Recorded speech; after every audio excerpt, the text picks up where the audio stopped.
Kenma 2012 one bass here on the Delta. I got the pleasure of fishing with Jared Lintner, Bassmaster Classic qualifier, big leaguer. We had a great time. Yeah. You know, Jared, we got together and he asked me if I wanted to fish one bass, and I said, sure, why not? You know, it's all fun, and we're fishing 2 or 3 down there in his neck of the woods, and we're fishing, you know, 2 or 3 up here in my neck of the woods, and the goal is to make Clear Lake in November and hopefully win that thing.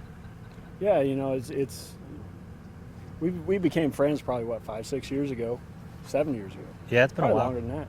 But anyway, we noticed that we were always around each other at like Clear Lake. I've never been around him here, but I've only made like 1 check here before. So, but anyway, I mean, we think a lot of the same, but I mean, we kind of talked about it today. We think the same, but what we do is different. Yeah, there's minute little things about our styles that are different. Yeah, you know. so everybody that I've ever been in the boat with, I mean, I learned something from it. If you have the opportunity to fish with different anglers and you don't learn anything after a day of fishing, you are sleeping, because it doesn't matter who you fish with. I mean, I'm fortunate that I got to fish with Ken here. I mean, Delta Master. But, you know, I mean, there's certain things, and I mean, he could tell you, oh, there's a flat spot there, there's a whatever, anywhere. And, you know, so I'm putting that all in my bank. And he hasn't told me yet that I can't show up on any of these spots. So nah, we're okay we're all with that. good. But, yeah, you know, it's just fun. I mean, we have a good time, and you know, looking forward to the next one. Tell me a little bit about the fishing today. Well, we came out yesterday and we had some bites in an area that I've caught them before because Ken told me to fish there. Because he's a good fisherman. And Ken's caught them in that area. And after we started having those bites, we're like, man, this could be good. So we just went through reaction baits and we flipped a little bit. He punched a nice one. Yeah, and, one that he shook off. He shook it off yesterday. Yeah, and then he big-legged me and flipped to my fish and whacked it. I did. So, but I don't think you trust my hook set. So, but yeah, it was fun. I mean, we probably caught what, 20 fish? Yeah, I mean, around there. Well, yeah, a lot of little, like 12, 13 inchers. So, but it was fun. All right, so I have to ask, how did you fish the umbrella rig today? We did. We didn't catch any fish on it though. Nope. Not a single one. And that is the honest truth. I do have something to add that people want to learn. If you start team fishing, it really goes back to what Jared said. You know, we're both more mature. We have established careers separately, so it's a little bit easier. But to me, it's really important that you respect each other. Really important. And the other thing that's hugely important is you can't have ego. You know, if one person has a bigger ego than the other person, it's absolutely not going to work. You know, it's just like today. You know, we were sitting there, we had one nice fish, we're sitting there talking back and forth, and we're having this conversation about, well, what do you think about this? What do you think about that?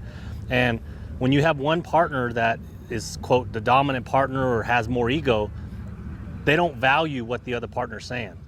As much as they should. Exactly, as much as they should. So, and that's one thing that we already knew, that Jared and I already had that trust, because when we go to Clear Lake and those times, we're sharing information.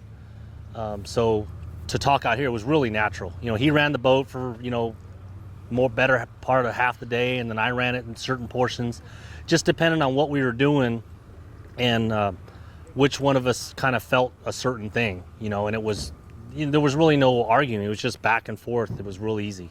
Yeah. So where are you guys off to next? He is. I'm going to Falcon. He's going to Falcon. Next Sunday, and then I go straight to the Classic in Shreveport. I just got back from Florida, so I'm like going everywhere. Big time.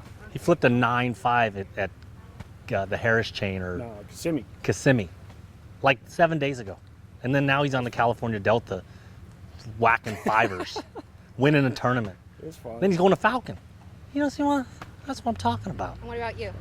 My next thing is going to be One Bass Pro-Am here in early March.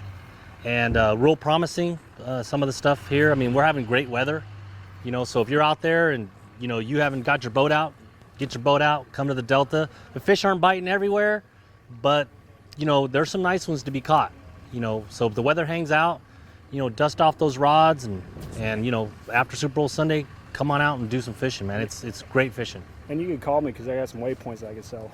I need some gas money. All right, one last question. Since the Steelers aren't playing tomorrow, Who's gonna win?